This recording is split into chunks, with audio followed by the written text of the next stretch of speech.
Vamos então continuar o nosso estudo.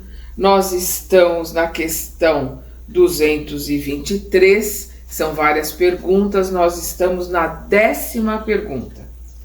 Parece resultar dessas explicações que o espírito do médium não está jamais completamente passivo.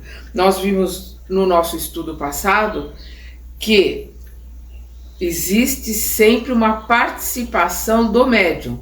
O médium é o tradutor, é o médium que vai receber as informações e interpretá-la com as suas palavras, com as suas colocações, mesmo no médium inconsciente, é através da bagagem, é através da palavra, é através do conhecimento desse médium que as coisas são interpretadas e são passadas para o papel, né, ou na palavra. Vamos lembrar que o Kardec usava basicamente a psicografia. Então é o que ele está colocando aqui. Pelo que nós estudamos até aqui, da questão 1 até a questão 9, parece resultar dessas explicações que o espírito do médium não está jamais completamente passivo. Eles respondem: ele é passivo quando não mistura suas próprias ideias com as do espírito estranho, do espírito comunicante, mas não é jamais absolutamente nulo. Ele é passivo quando ele não expressa suas opiniões, quando ele recebe a informação e transmite aquela informação que ele está recebendo, mas nulo nunca é, porque vai ser sempre a interpretação dentro do conhecimento, do vocabulário do médium que está ali dando passividade. Seu concurso é sempre necessário como intermediário, mesmo naqueles que chamais de médiuns mecânicos.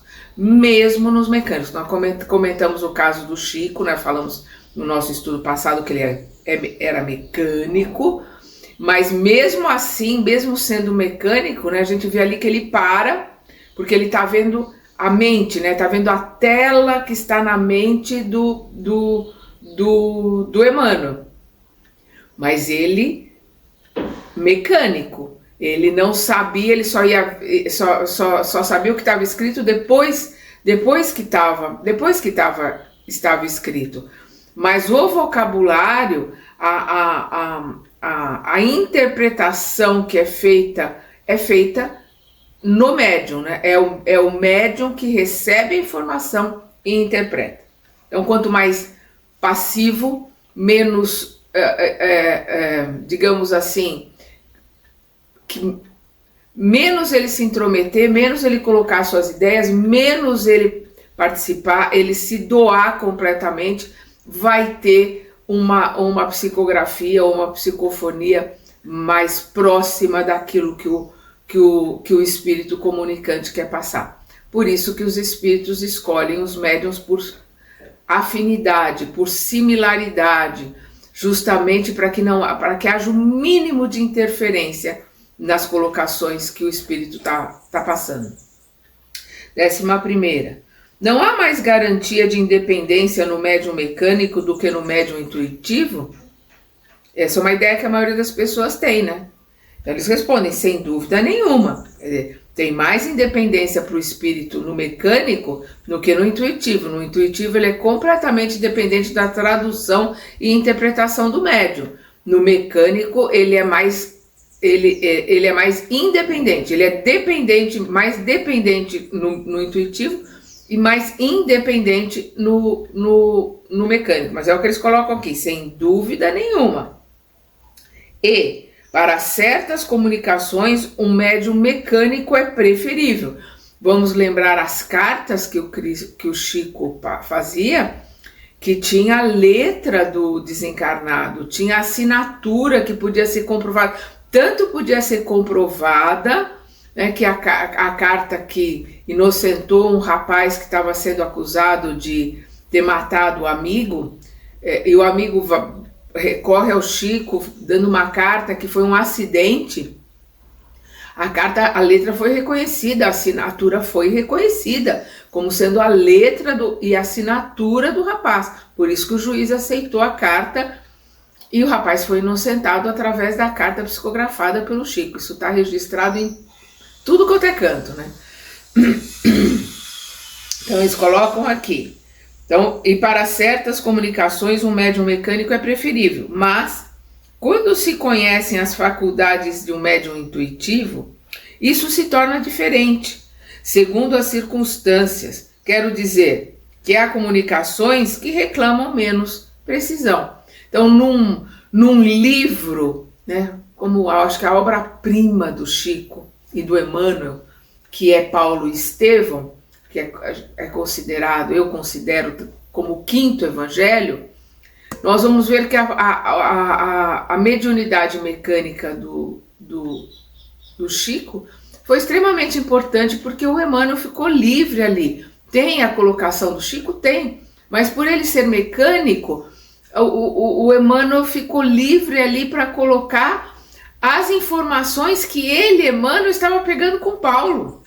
Porque há 2000 anos as informações são do Emmanuel, são as lembranças do Emmanuel. Tanto é que a gente vê ali o Chico vendo aquele filme, aquela tela na mente do Emmanuel, porque ele está ali contando a vida dele, de Públio Lentulus. Em Paulo Estevão, ele está colocando a história de Paulo de Tarso. E ele vai buscar a história com o próprio Paulo de Tarso para poder colocar no livro. Então ele também já era um intérprete, ele está interpretando o que o Paulo passava para ele e ele passava para o Chico, mas pelo Chico ser mecânico facilitou muito a execução desse livro, né? E de todos os outros, porque os livros do Emmanuel, todos os livros psicografados pelo Chico são fantásticos, mas do Emmanuel e do André Luiz são fundamentais para o nosso conhecimento e o nosso aprendizado. São matérias subsidiárias, né? São livros que complementam a obra do Kardec. 12ª.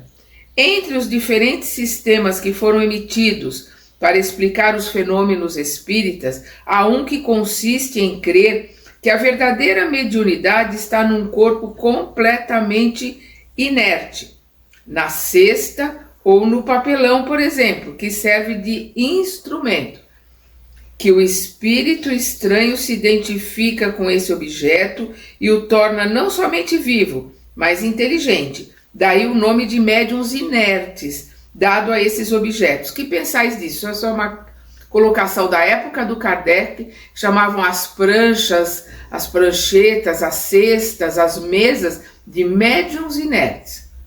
E aqui vem a explicação dos espíritos. Não há senão uma palavra a dizer quanto a isso. E é que se o espírito tivesse transmitido a inteligência ao papelão, ao mesmo tempo que a vida, o papelão escreveria tudo sozinho, sem o concurso do médium. Seria singular que o homem inteligente se tornasse máquina e que um objeto inerte se tornasse inteligente. Então está vendo o ridículo dessa colocação. É um dos numerosos sistemas nascidos de uma ideia pré-concebida e que tombam, como tantos outros, diante da experiência e da observação. Então nós vamos ver no livro A Gênese, quando o Allan Kardec fala sobre os fluidos, né, a necessidade para que o papelão, para que a prancheta, para que o cesto, para que a mesa se movimentasse ou que houvesse uma comunicação através de um objeto inerte como uma prancheta, por exemplo, ou uma cesta de vime, era necessário que ali estivesse presente um médium especial, que hoje nós chamamos de médium de efeitos físicos. Então, no dia que fazia a reunião e determinado médium não vinha, não tinha. E aí, com essas experiências, é que o Kardec foi entendendo que determinados médiuns faziam com que os espíritos pudessem materializar coisas, realizar fenômenos. E sem a presença daqueles médiuns, esses fenômenos não se realizavam. Então é o fluido desses médiuns que o espírito se utiliza através do, nós já estudamos isso aqui no livro dos médiuns, através do pensamento, né, da energia eletromagnética do pensamento, ele comanda, usa esses fluidos magnéticos, o ectoplasma do médium de efeitos físicos, e comanda a matéria para que ela possa realizar o que ele quer.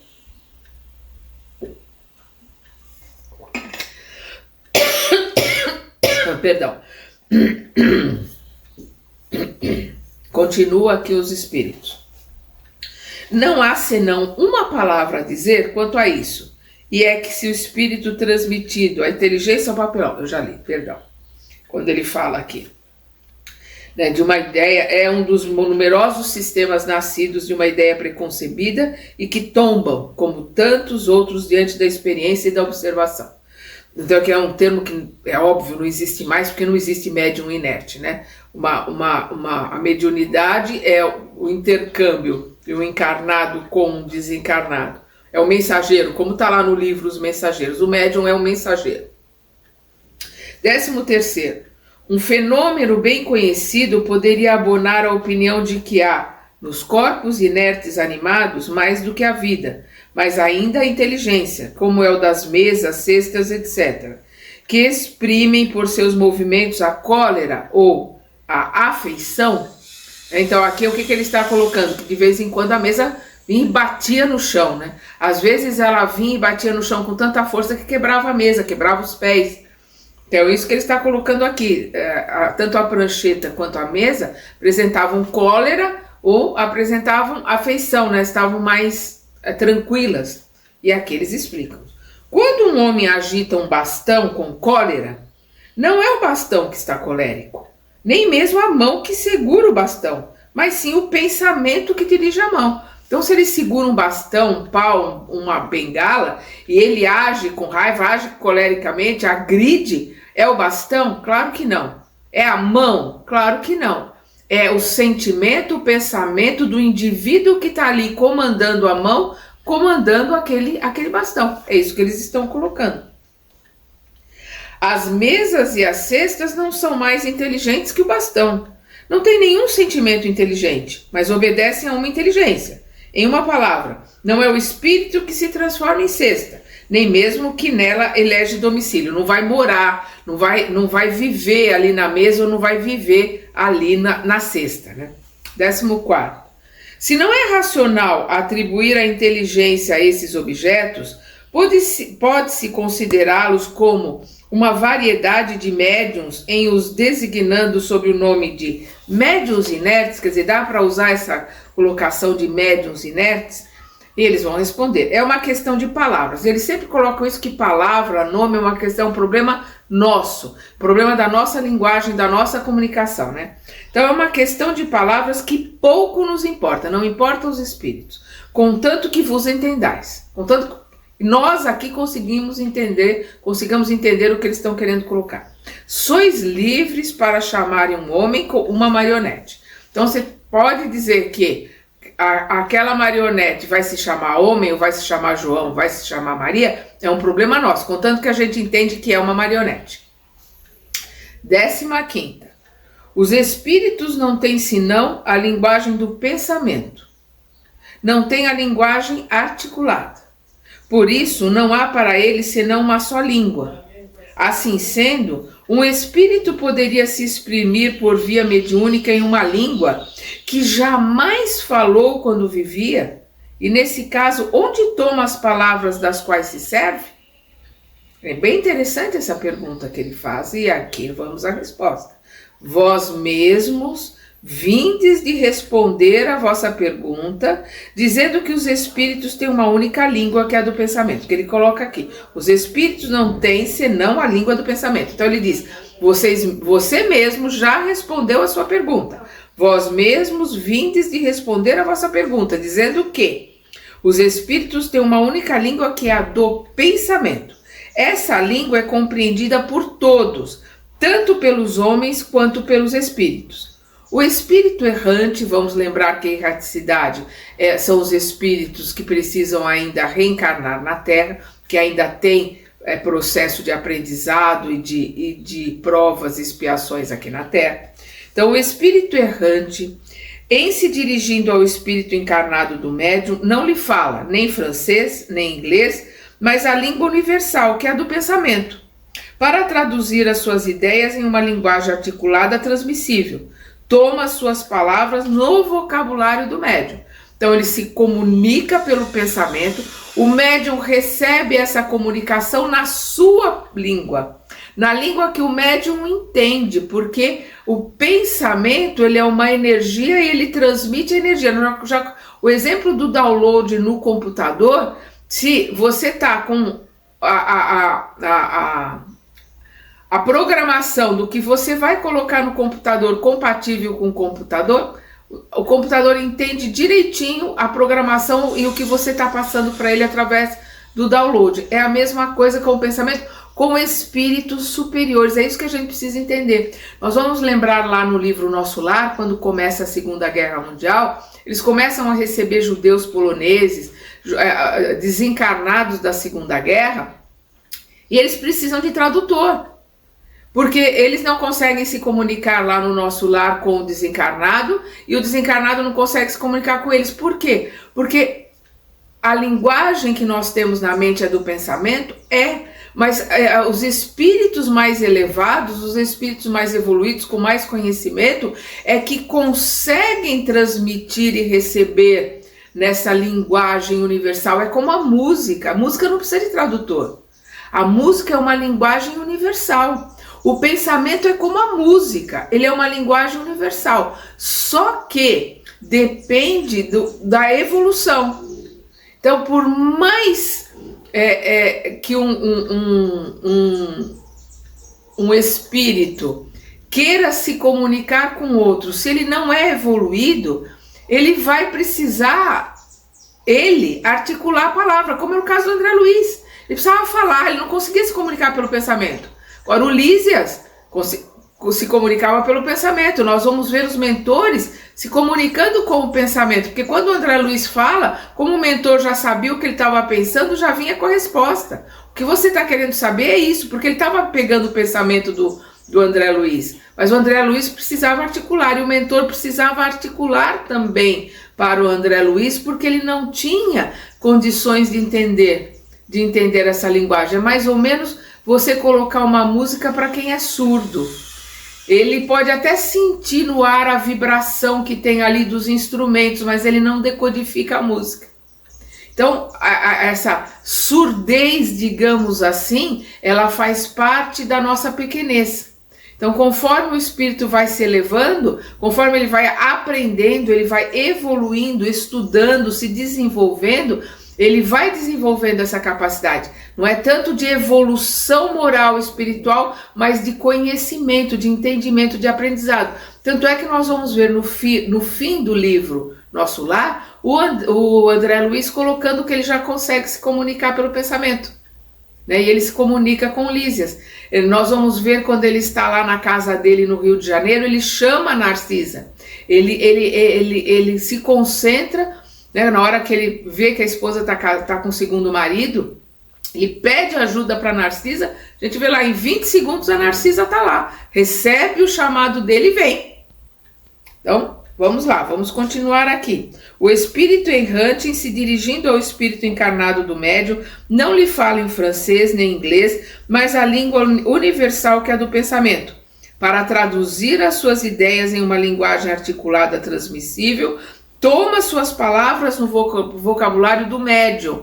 Então ele vai se fazer entender dentro da capacidade, dentro do conhecimento do médium. 16ª. Se assim é, o espírito não deveria poder se exprimir, senão na língua do médium, ao passo que é visto escrever em línguas desconhecidas deste último. Não há aí uma contradição, que é o que nós chamamos de xenoglossia. É quando o médium escreve uma língua que ele não conhece. E nós vamos ver o Emmanuel escrevendo em alemão, o Emmanuel, através do Chico, escrevendo em hebraico para um casal de judeus que vem pedir informação do filho. O Chico escreve em hebraico. Nós vamos ver uma carta que ela inclusive está escrita na forma espelhada, ela foi escrita em francês pelo Emmanuel e ainda espelhada. Então, a xenoglossia, e o Chico não falava nenhuma dessas línguas, não conhecia nenhuma dessas línguas. Então, o que ele está colocando não é uma contradição, se precisa falar para o médium poder entender da linguagem que o médium consegue compreender, como é que existe a xenoglossia? Como é que existem os médiums que escrevem numa língua que eles não conhecem? E agora vem a explicação. Anotai, coloca porque está sempre colocando para o Kardec, estuda, aprende, né, analisa, a experiência vai te ensinar, e é o que o Kardec faz, ele estuda, ele analisa, ele realiza vários experimentos. Então, anotai, primeiro, que todos os médiuns não são igualmente próprios para esse gênero do exercício, e em seguida, que os espíritos a isso não se prestam, senão acidentalmente, quando julgam que seja útil. Primeiro, não são todos os médiuns que conseguem fazer esse tipo de psicografia numa língua que eles não conhecem. Primeiro. Segundo, isso exige trabalho para o espírito, isso dá trabalho para o espírito realizar esse tipo de comunicação. Ele só faz numa necessidade, quando aquilo é verdadeiramente útil. Então nós vamos ver qual foi a utilidade do Chico escrever aquela resposta para os pais em hebraico. Porque os pais, conhecendo e vendo ali o Chico, vendo ele escrever em hebraico, eles sabiam que aquilo vinha do filho. Se não fosse do filho, alguém, ele fala ali que ele está com o avô, né? Que ele está com o avô cuidando dele, ou do avô, mas do Chico aqui não era. Então foi uma forma de... A questão do Emmanuel escrever em francês em uma forma espelhada, na época foi uma prova contundente da mediunidade do trabalho do Chico. Então eles só fazem quando é útil, porque dá muito trabalho para eles. Exige energia, exige conhecimento para que isso se realize. Então eles continuam aqui. Então coloca aqui em seguida que os espíritos a isso não se prestam, não realizam esse tipo de comunicação, senão acidentalmente, quando julgam que possa ser útil, quando é necessário. Mas, para as comunicações usuais e de uma certa extensão, preferem se servir de uma língua familiar ao médium, porque ela lhe apresenta menos dificuldades materiais a vencer, ou seja, dá menos trabalho. 17. A aptidão de certos médiuns para escreverem, né, para psicografar, que a palavra psicografia nós usamos hoje, né, o Kardec usava o médium escrevente. Então, a aptidão de certos médiuns para escreverem em uma língua que lhes é estranha, não resultaria de que essa língua lhe fora familiar em uma outra existência e que dela conservou a intuição? Eles respondem: isso pode certamente ocorrer, mas não é uma regra. Pode ocorrer, sim. Fica mais fácil ali para o espírito ele escrever numa língua que o médium não conhece nesta encarnação, mas em outra encarnação viveu, foi fluente nesta língua. Então isso pode ocorrer? Pode, é o que eles estão colocando, mas não é a regra. Pode acontecer do espírito fazer com que o médium escreva numa língua na qual ele nunca vivenciou, ele nunca teve contato com aquela língua. Então é muito mais difícil para o espírito, mas pode acontecer. Como eu vivo sempre colocando, a gente precisa entender que no plano espiritual 2 e 2 pode dar 4. Mas nem sempre vai ser 4. Pode dar 4. É o certo, 2 e mais 2 são 4. Sim, é o certo, é o normal. Mas não é sempre que isso vai acontecer, não é regra.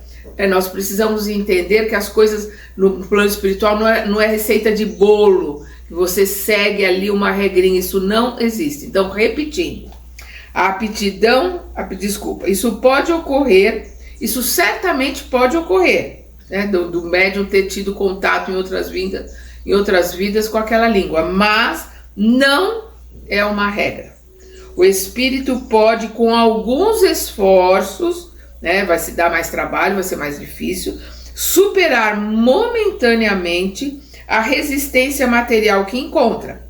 E é o que ocorre quando o médium escreve em sua própria língua palavras que não conhecia. Então esse mesmo trabalho, né, o espírito vai ter quando ele faz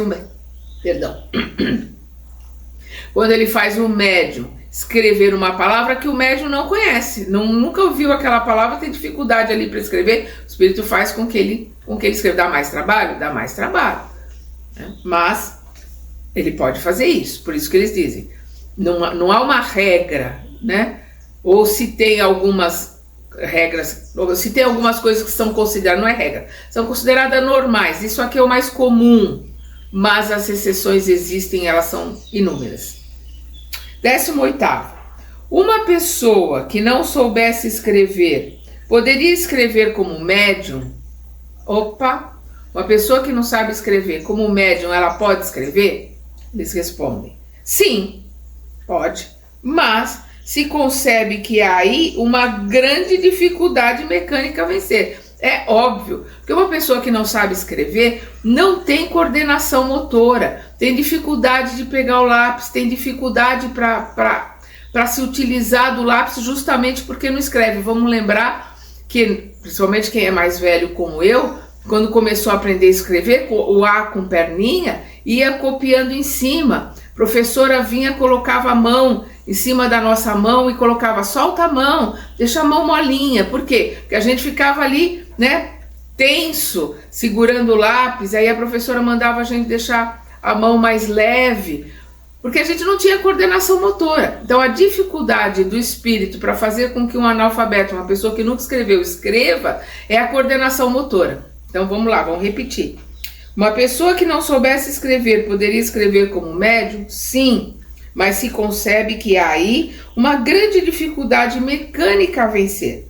A mão, não tendo o hábito do movimento necessário para formar as letras, a mão não tendo o hábito do movimento necessário para formar as letras, então ela não consegue, o problema ali é mecânico, né? Não é um problema de energia, de mediunidade, não, o problema é físico, é mecânico mesmo.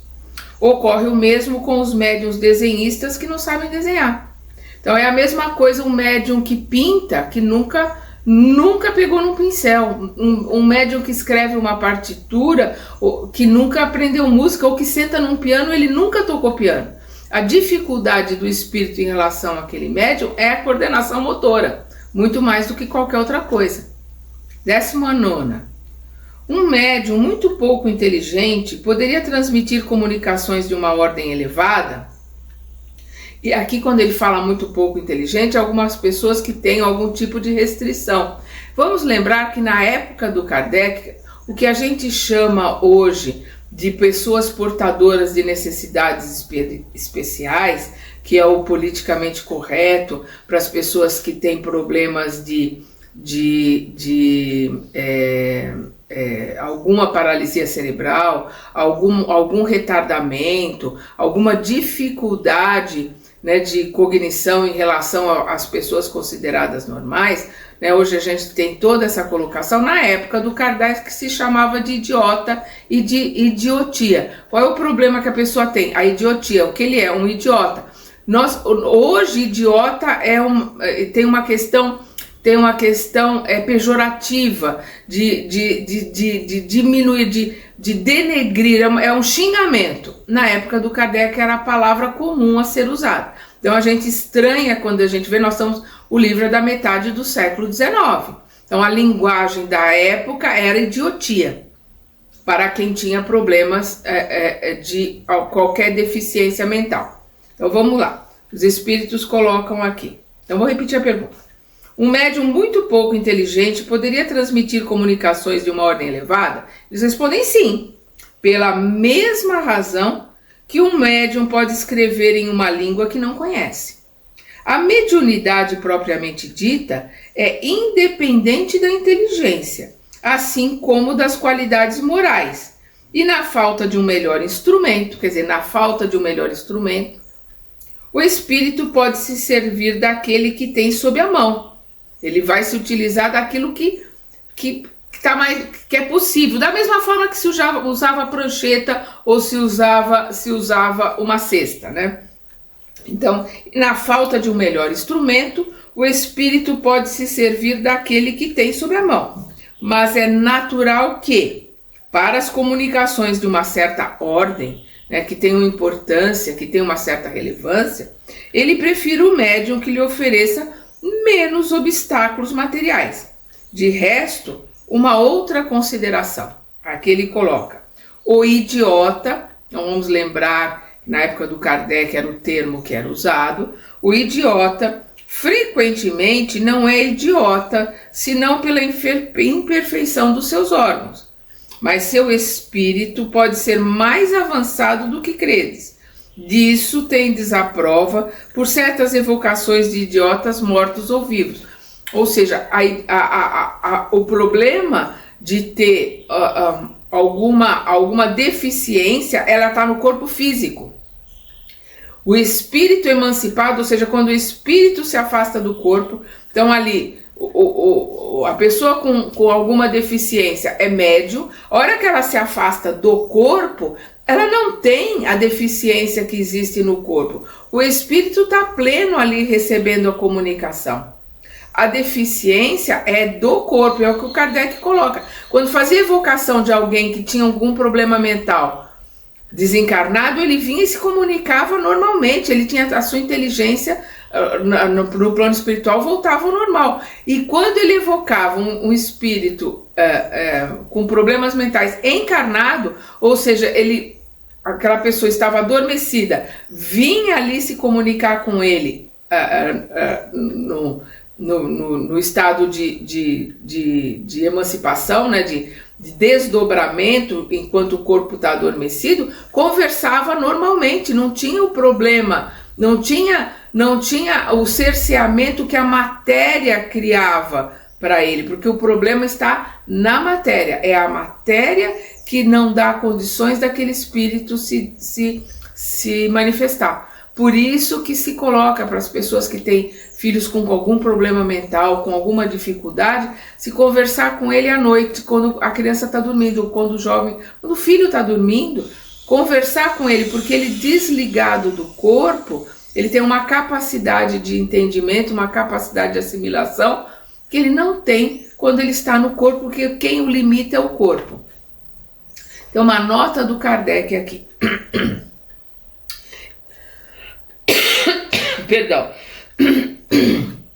Perdão. Isso é um fato constatado pela experiência dele, né, Kardec? Várias vezes evocamos idiotas vivos que nos deram provas patentes de sua identidade e respondiam de maneira muito sensata e mesmo superior. Isso é uma punição para o espírito que sofre o constrangimento em que se encontra, né? O fato de ter o corpo físico com limitações, com dificuldades. O médium idiota pode, pois, algumas vezes, oferecer ao espírito que quer se manifestar mais recursos do que se crê. E aqui ele, na nota, coloca: ver a Revista Espírita, de julho de 1860, o artigo sobre a frenologia e a fisiognomia. Fecha parênteses aqui do Kardec. Questão número 20. De onde provém a aptidão de certos médiuns para escrever em versos, apesar de sua ignorância quanto à poesia? A poesia é uma linguagem, a música é uma linguagem, a pintura é uma linguagem, francês, inglês, português é uma linguagem, é uma forma de linguagem. Então a poesia também é uma forma de linguagem, é o que eles estão colocando aqui. A poesia é uma linguagem. Podem escrever em versos, como podem escrever em uma língua que não conhecem, é a mesma coisa. De resto, podem ter sido poetas em uma outra existência. E como vos disse, os conhecimentos adquiridos não são jamais perdidos pelo espírito que deve alcançar a perfeição em todas as coisas.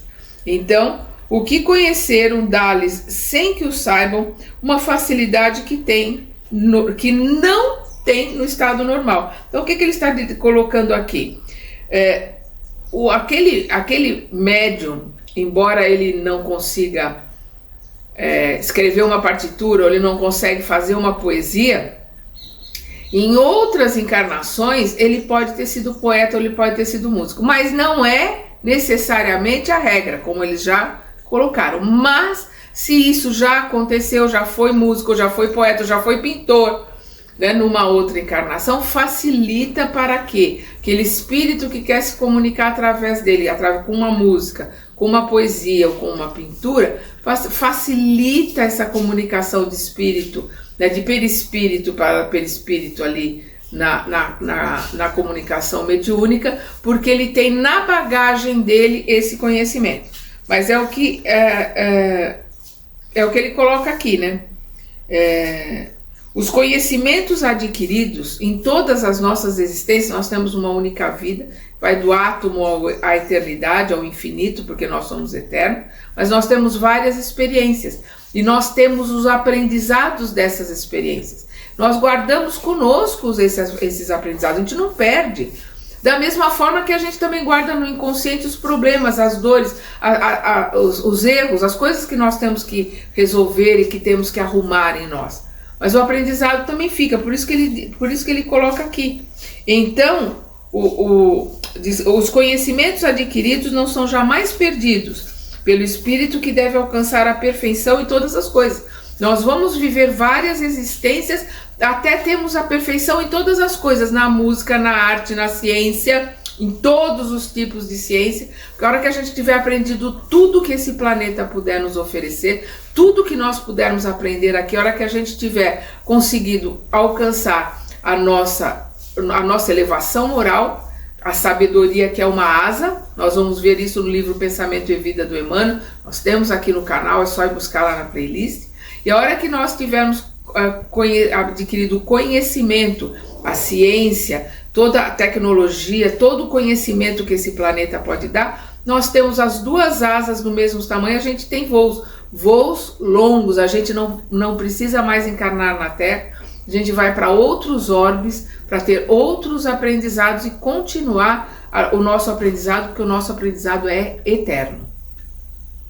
Questão de número 21. Ocorre o mesmo com aqueles médiuns que têm uma aptidão especial para o desenho e a música? Sim, eles respondem a mesma coisa, né?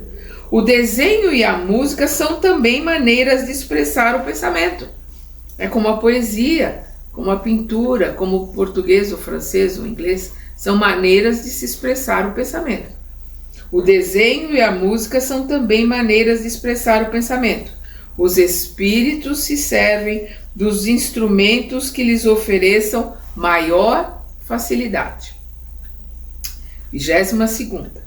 A expressão do pensamento pela poesia, pelo desenho ou pela música depende unicamente da aptidão especial do médium ou do espírito que se comunica. Então, a poesia, o desenho, a música depende da aptidão especial do médium ou do espírito que se comunica. Quer dizer, o médium tem que ter uma aptidão ou só o espírito que se comunica que tem que ter essa aptidão? Ou os dois têm que ter? E eles respondem, algumas vezes do médium, algumas vezes essa aptidão é do médium, algumas vezes do espírito. Essa aptidão da música, da poesia, é do espírito. E ele consegue fazer com que o médium transmita. Algumas vezes ela existe no médium.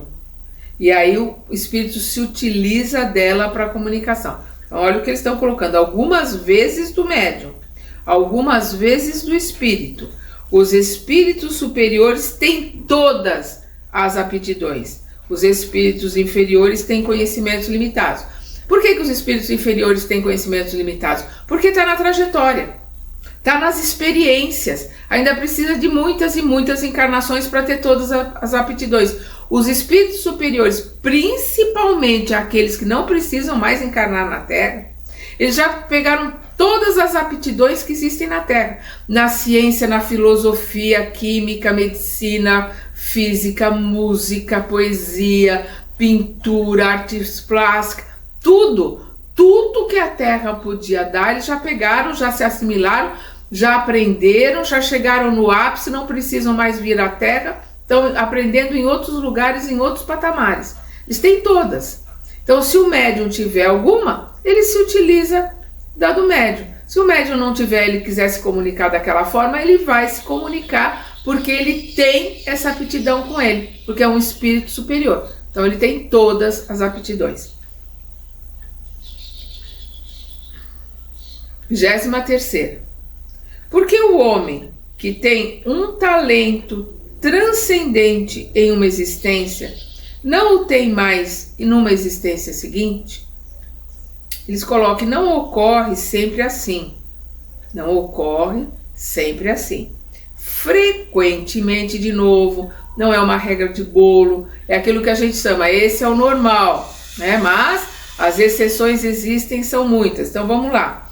Não ocorre sempre assim, né? Da pessoa ter um talento, ser um grande pintor, um grande músico, ter um talento excepcional para isto ou para aquilo nesta encarnação, e na outra não ter mais essa capacidade. Eles explicam. Não ocorre sempre assim, porque frequentemente ele, né, aquele homem que está ali, aperfeiçoa em uma existência o que começou em uma precedente. Então eu comecei a aprender música nessa encarnação, na próxima encarnação eu posso continuar e me aperfeiçoar, daqui na 3ª ou 4ª encarnação eu posso ser um exímio musicista, seja no qualquer instrumento. Aí depois, nas próximas, eu quero aprender e quero desenvolver a ciência, por exemplo. Aí eu vou vir latente, ou seja, vai vir oculto dentro de mim, todo aquele conhecimento que eu tenho de música, porque senão eu vou cair nele de novo, pela facilidade, pelo prazer que dá e pela facilidade eu vou cair nele de novo. Então ele vai vir oculto em mim, para que eu possa desenvolver aquilo que eu me propus, que é, por exemplo, estudar medicina, estudar química, estudar física, que eu preciso aprender e preciso me desenvolver. Então, eu perdi aquilo que eu aprendi de música? Não. Está guardado, está latente, está oculto lá dentro. Não vou perder nada do que eu aprendi. Mas fica dessa forma para que eu não vá de novo buscá-lo. Que eu vá buscar aquilo que eu me propus a fazer. Porque aquilo que nós vimos, nós temos que aprender de tudo. Então nós vamos ser médicos, nós vamos ser físicos, nós vamos ser pintores, nós vamos ser músicos, nós vamos falar inglês, francês, alemão, nós vamos nascer em cada um desses países, nós vamos aprender tudo que o planeta tem para nos ensinar.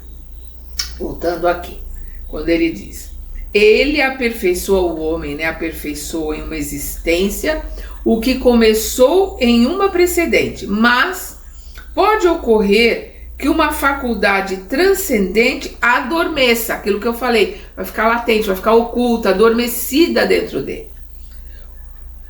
Mas pode ocorrer que uma faculdade transcendente adormeça durante um certo tempo, para deixar com isso uma outra mais livre para se desenvolver.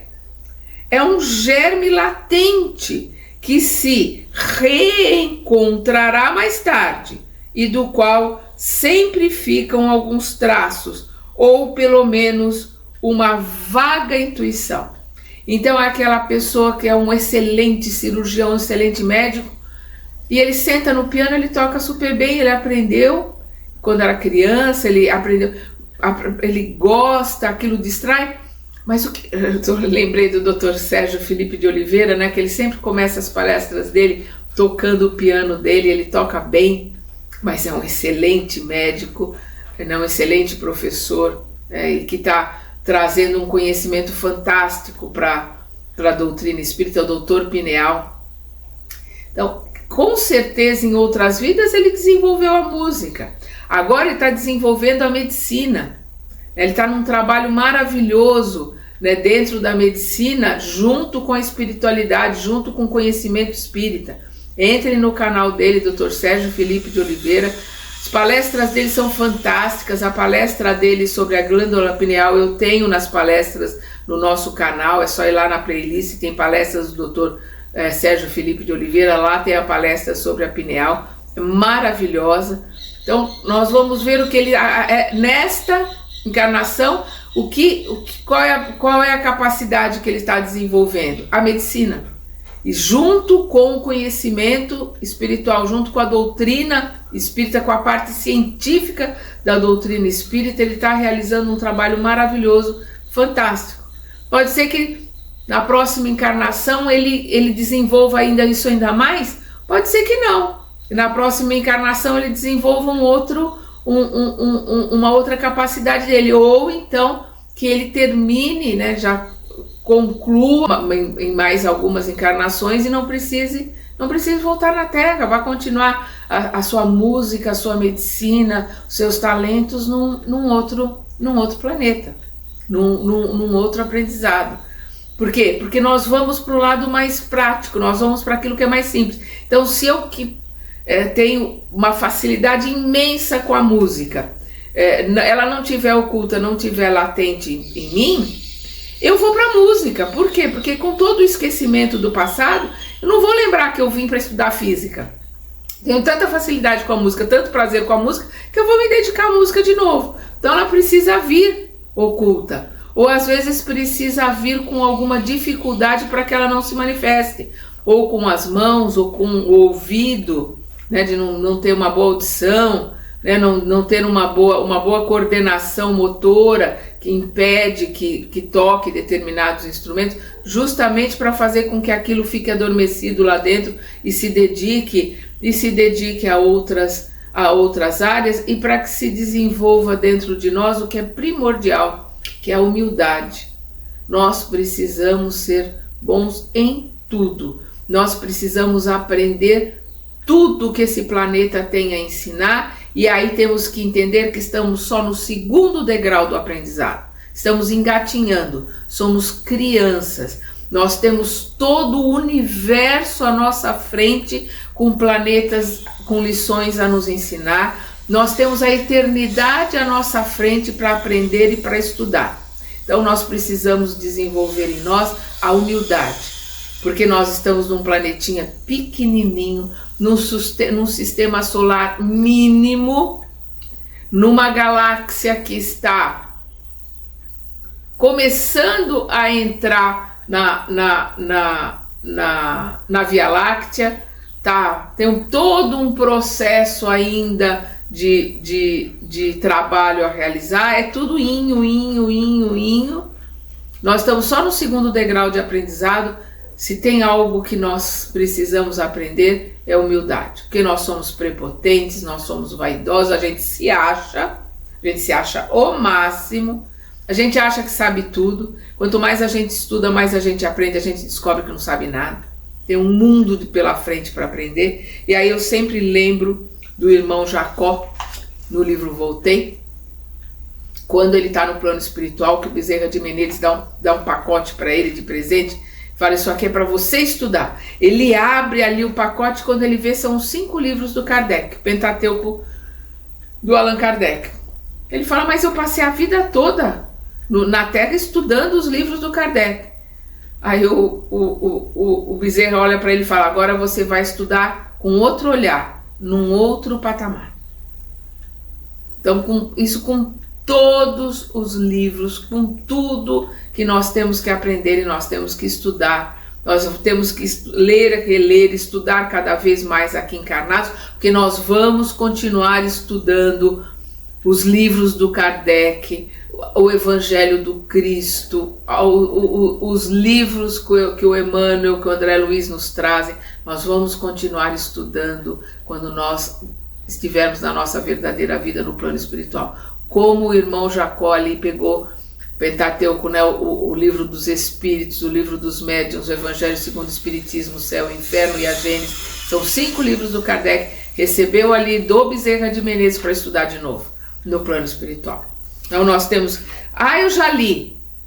Não importa quantas vezes a gente leu, quantas vezes a gente estudou. É o que nós estamos fazendo aqui, nós estamos estudando. Isso aqui basta? Não. Daqui um tempo eu vou pegar e estudar de novo. Da mesma forma, todos vocês, daqui a algum tempo, tem que pegar e estudar de novo o livro dos Médiuns, estudar de novo o livro dos Espíritos, estudar de novo a Gênesis, né?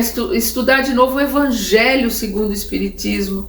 Porque quando a gente vai pegar, nós estamos numa outra vivência, com outro entendimento, com outra bagagem, com mais conhecimento. E aí nós vamos ter uma outra leitura. A gente vai ver coisas que a gente não viu.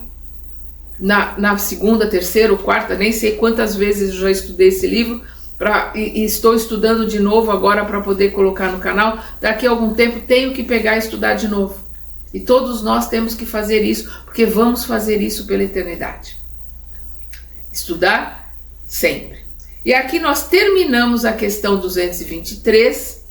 No nosso próximo estudo nós vamos começar a questão 224. Até lá!